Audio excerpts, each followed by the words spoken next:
Mr. Zhang, the Deputy Director for the Center for Student Global Competency, fellow students, thank you, Amanda, for the kind introduction. Let me start by, first of all, congratulating you for being in this incredible school of learning, this marvelous center for scholarship and research. And to me, being present here is not the first time. I came here a couple of times before. And when I look at this campus, it simply amazes me. Let me start with a story, and I think we all like to hear stories. So once upon a time, there was this family.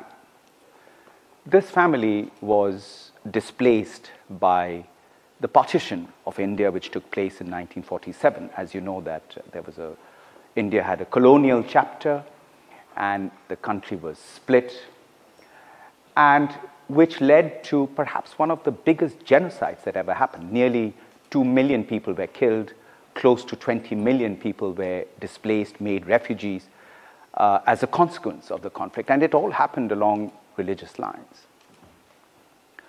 So this family also had to flee and came to a place called Calcutta in West Bengal in India. Calcutta used to be the old British capital in colonial India. And where this family came and settled, there was an old Chinatown there, which had been there for nearly 200 years. And this Chinatown was established when Chinese labor were brought to Calcutta by the British to build bridges. And they settled down there, and they spoke the local language. There was Chinese food. Anyway, so this family settled there. And they had come from reasonable prosperity. And as you know, when people flee homes and get displaced, they leave behind not just memories, but they also leave behind their assets. And it leads to impoverishment and leads to a life which they were unused to has suddenly, and they stumble into poverty. And this is what happened to that family. So the family had a little boy, and that boy, at the age of 3, contracted polio. Most of you would know that polio is the fecal-oral contamination, which means what the environment is and how you contract polio is like I said, a fecal-oral contamination. So this little child had polio. The mother happened to have missed one of the immunization rounds, and therefore, fortunately, the doctor caught it at the right time. And so there was a therapeutic recovery which was done. Bottom line was the child was able to survive rather than either become morbid because of being handicapped for the rest of his or her life. But there were 3 things that influenced that child's life. And those 3 things are chance, circumstance, and opportunity. The destiny of that child at that moment in time when he contracted polio was one there, he survived it, and, life would have been normal, and probably he would have grown up, and, But what the parents did was, they placed the emphasis on education on that child. They said, we do not want this child to go through the same suffering that we've been through as a result of this displacement. That child, ladies and gentlemen, is me today.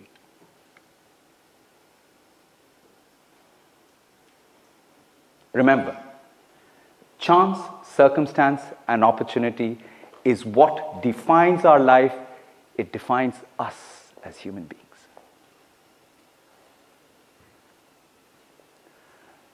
So when I said that I feel very privileged coming here and meeting all of you, is because I do realize that each one of your own families, your parents, your relations, your grandparents, have emphasized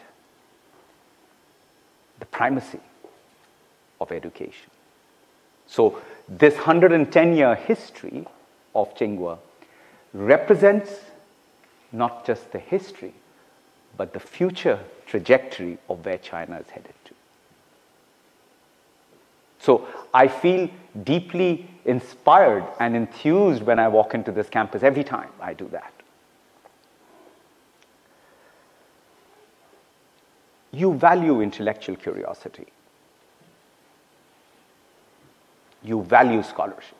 And that is why China today has turned into, from a per capita GDP of $180 in 1979 to one of over $12,000 today. That journey would have been impossible had it not been for the investment that has been made in the education and skills of its population. So you also represent the youthful exuberance that gives velocity to a country's ambition, to a vision.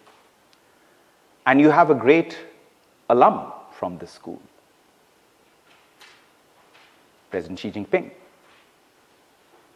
And I quote what he said. He said, "A nation will be full of hope and have a great tomorrow when its younger generations have ideals, ability, and a strong sense of responsibility." End of quote. That underpins public service. That underpins your own intention of where you want to be as you start ending your undergraduate programs or your master's programs or your PhD programs in the direction that you want to go in. This year, 2021, is very significant on a number of reasons. It's the 100th year of the Chinese Communist Party. It's 50 years since the time China rejoined its lawful seat at the United Nations. But it also marks 76 years of the United Nations since it existed. And China was amongst the first signatories of the original UN Charter in 1945 in San Francisco.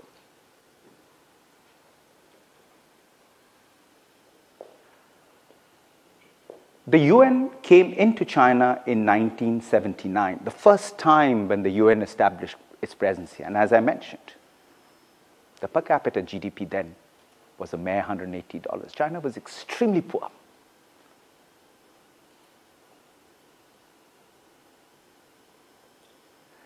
But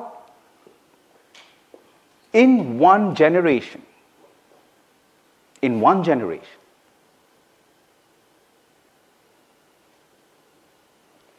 it has leapfrogged its economy exponentially and transformed itself. So I thought, how would we mark this event? We had the UN Day coming up on the 24th of October.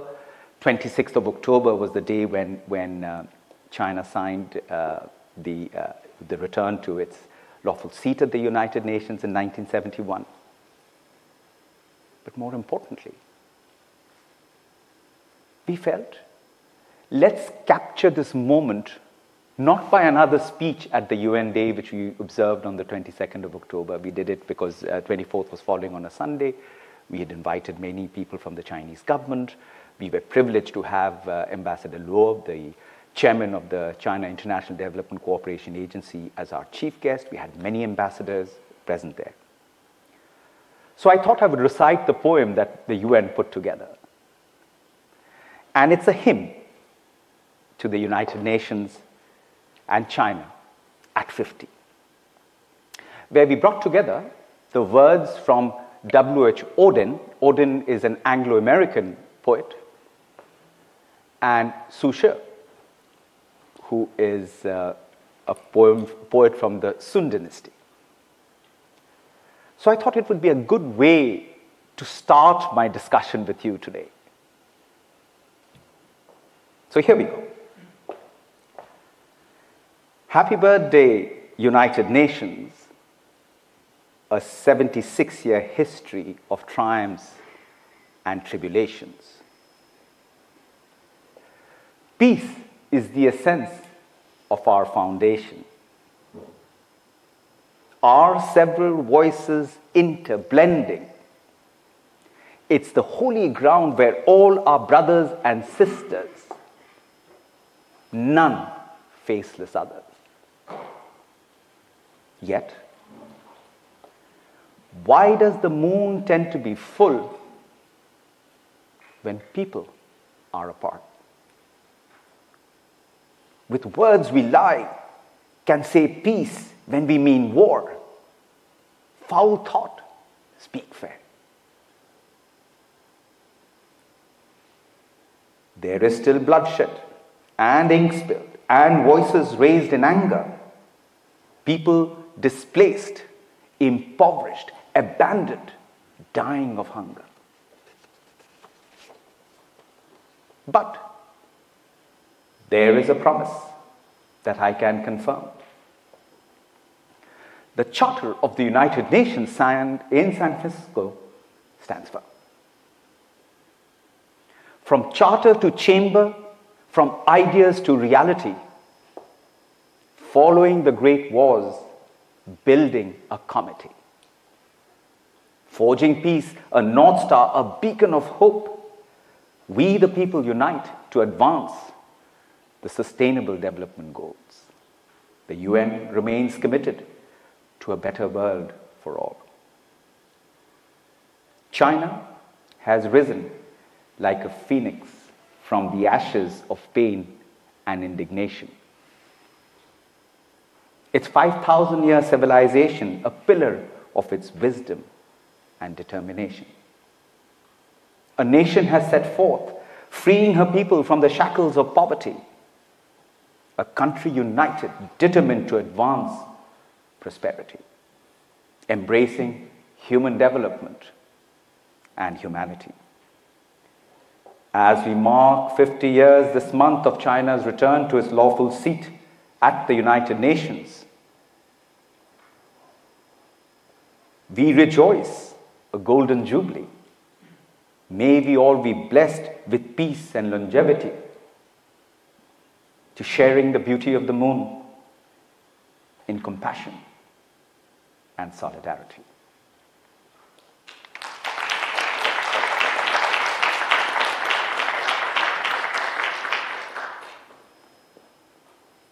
Ladies and gentlemen, this is personal. We sat for months to figure out what would be the right words to capture how we feel as an international organization that has been in this country and has seen this country struggle.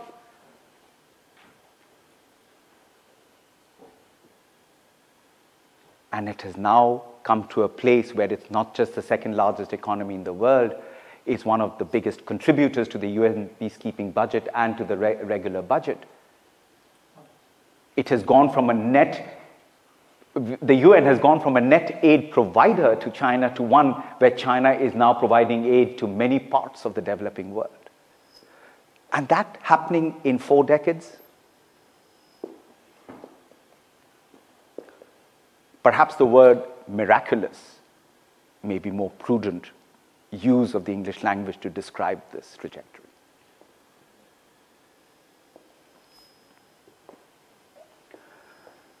So in our partnership with China since 1979,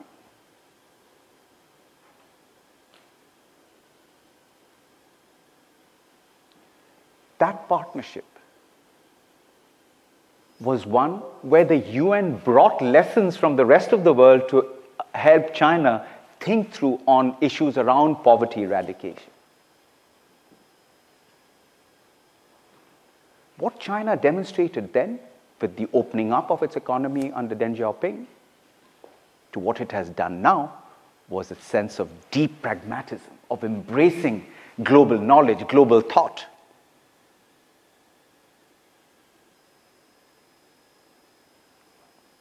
Allowing merit and integrity to come together with very hard work. And what we saw was 750 million people lifted out of poverty in the 4 decades. In the last 7 to 8 years, nearly 90 million lifted out of poverty. China has become a global manufacturing hub for the rest of the world.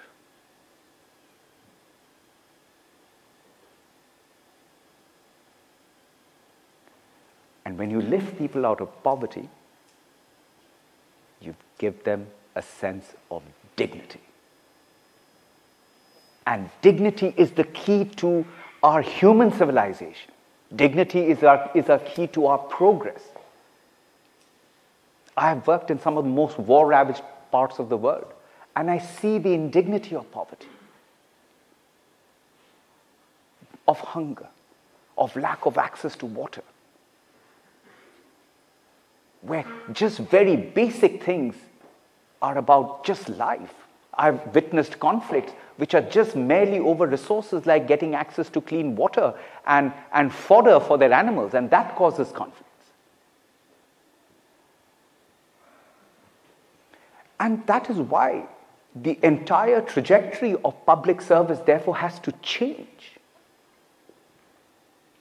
We need thought leaders, we need policymakers, we need influencers. Do you know where they are?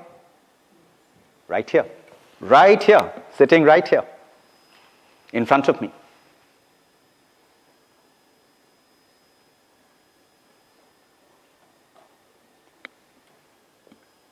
My own circumstances that I spoke to you about earlier was precisely about that, the school in which I studied. The perspectives around which you found teachers, educators who would go through their own hardships and yet at the same time made sure that as students we had best access to all the knowledge, all the experiences that they had. Ladies and gentlemen, the greatest public service is actually discharged by teachers at every level in our lives.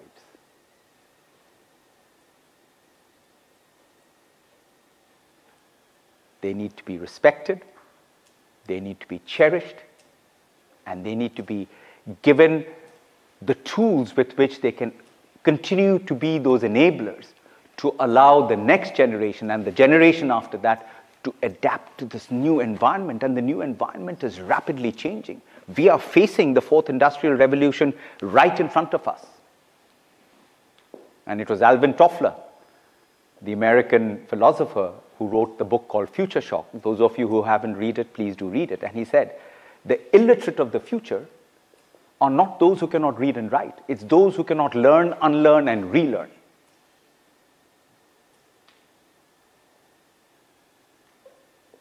That applies to public service. And I feel that today, with an institution of learning of such depth and breadth and vibrancy, that stake that you have in influencing the public policy space is huge.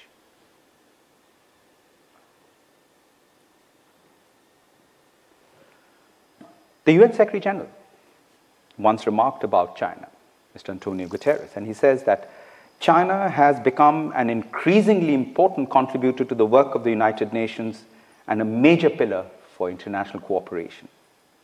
China has been a steady partner in ensuring that the United Nations carry out its activities as the second largest contributor to the regular budget and the peacekeeping budget. Ladies and gentlemen, we've seen what the COVID-19 pandemic did.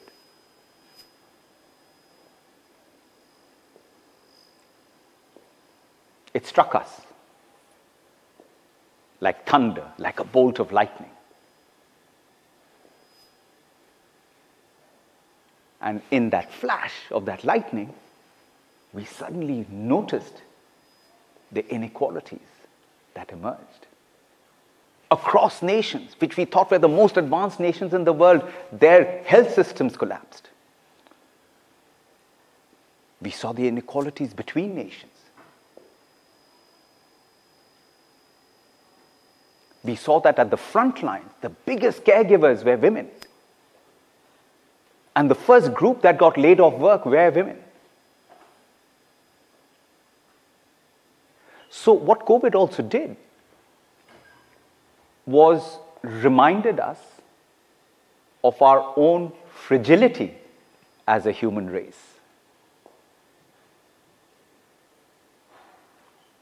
And it also reminded us that if we don't work together, there is no way will we be able to defeat this pandemic or a future pandemic which is going to come. And therefore, the primacy of multilateralism.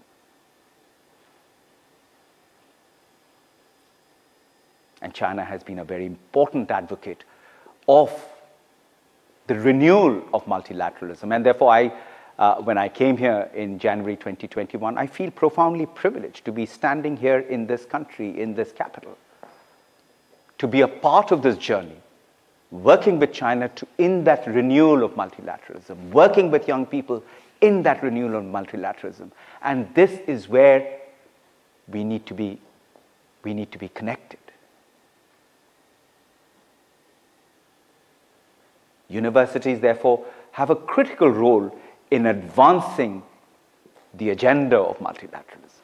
And I think the Sustainable Development Goals gives us the direction to that.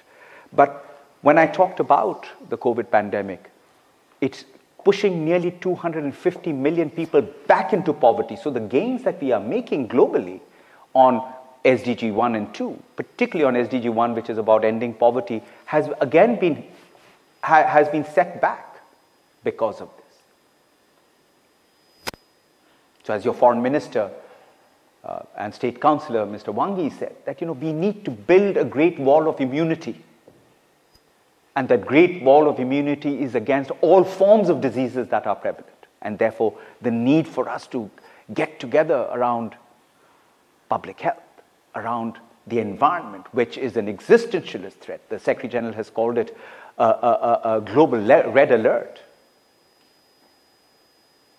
We are actually confronting an existentialist crisis because of the climate. Which means we have to share our knowledge, we have to share our technology, we have to share our innovation, we have to share our big data. And we have to be in that space of comity where it's about respect, where no one is bigger than the other, everybody comes to it together. Again, the COVID has reminded us that regardless of your power and status, it was able to permeate the household of some of the most powerful countries in the world, of the heads of state. And yet it reminded us that with the speed of science and technology that China, the US, the UK, India were able to come together and actually come up with vaccines. It's record time. Guys, I don't know how much you know about vaccines. On an average, a vaccine development could take anywhere from 7 to 10 years. But what has happened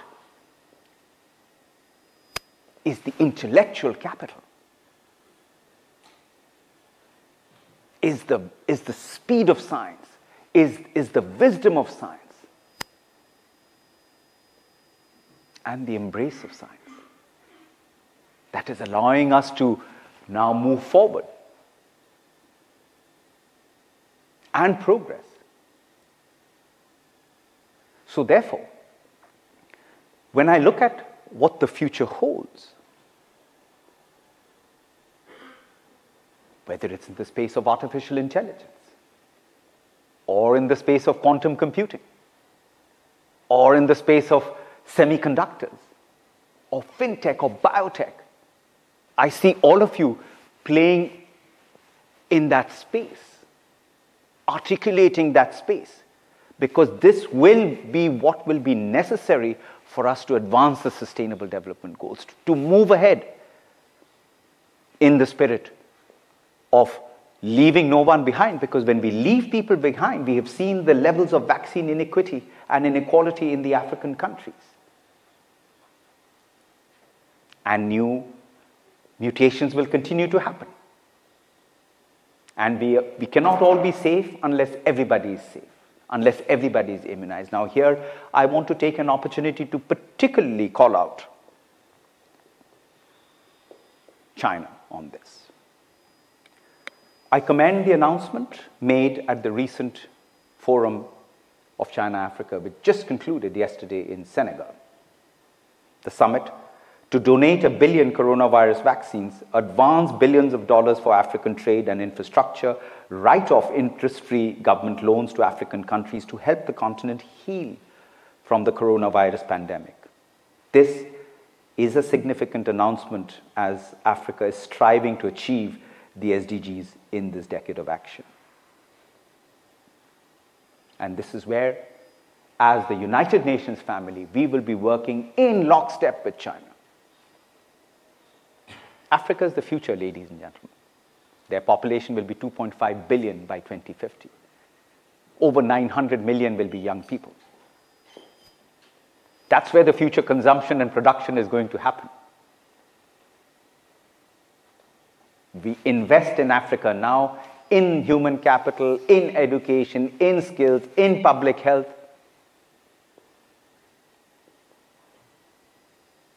You allow the global economy to move forward. So I was delighted to see the outcome of the recent FOCAC.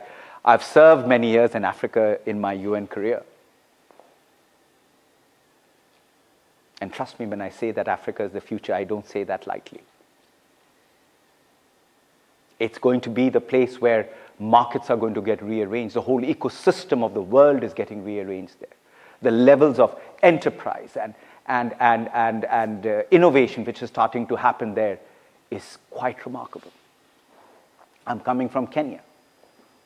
They are virtually at the cusp of creating, like from their M-Pesa system, which is quite similar to your WeChat payment system, but they got into the space way back in 2007. Kenya is virtually a cashless society. Everything is on a phone.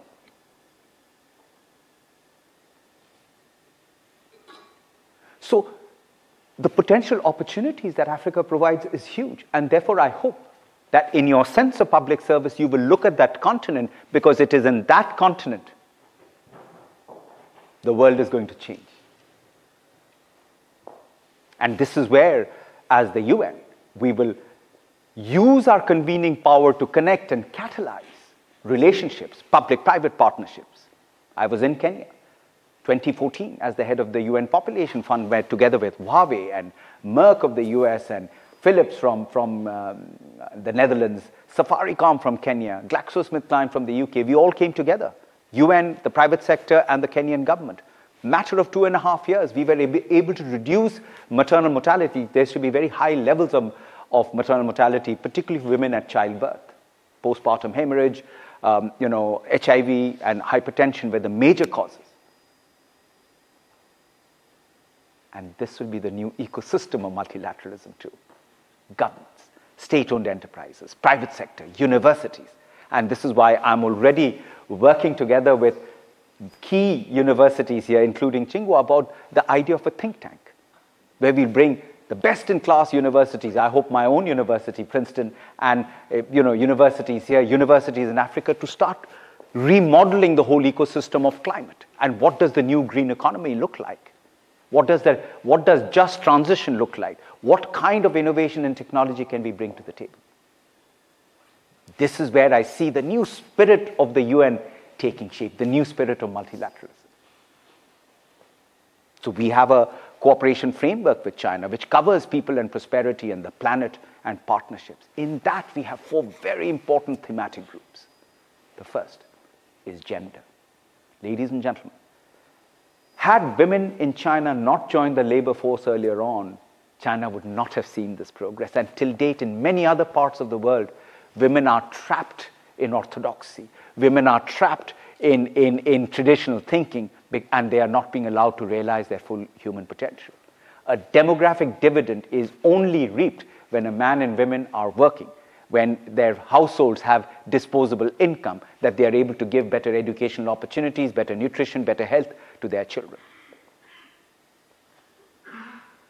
That figure has fallen today, but at one time China had close to 63% of its women in the workforce, which is much higher than many parts of the Western world. So the primacy of gender is what I have brought in back into one of the thematic groups. The second thematic group is young people. That is a very, very important investment we have to make. Because it is your connectivity as young people, with young people elsewhere in the world, can we allow what we would call the mutuality of partnerships to be forged, new convergences around science, around technology, around public policy.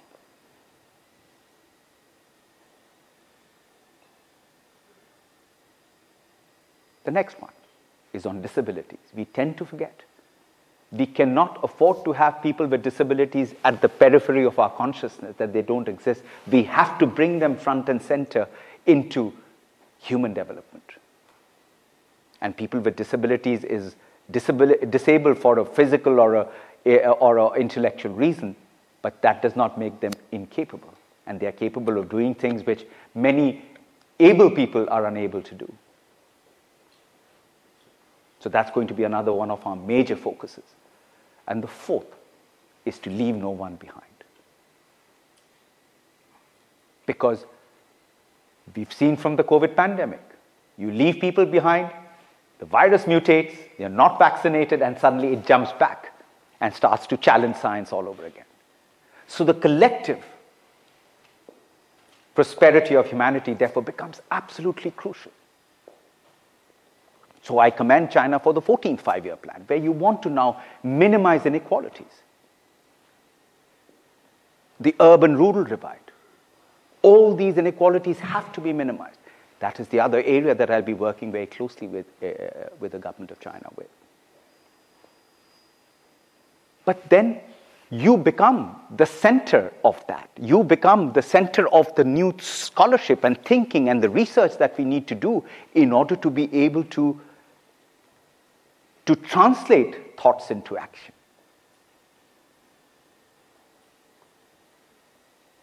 And that just doesn't apply to China. It applies to the rest of the world. So therefore, today we need a new cadre of public policy experts who are much more ambidextrous, much more agile, much more intellectually vibrant. Not just from scholarship, but from practical experiences in fintech, in biotech, in running an NGO.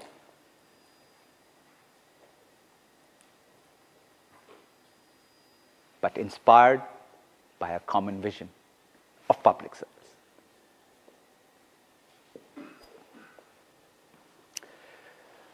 So let me conclude with a final paragraph. We need to, ladies and gentlemen, work to bridge the great divides and solve our common challenges through enhanced international cooperation. We need to come together to strengthen multilateralism and address global challenges in solidarity. We need energy, boldness, and action from young people everywhere, including here from China, to accelerate our shared efforts to achieve the Sustainable Development Goals and leave no one behind. 谢谢。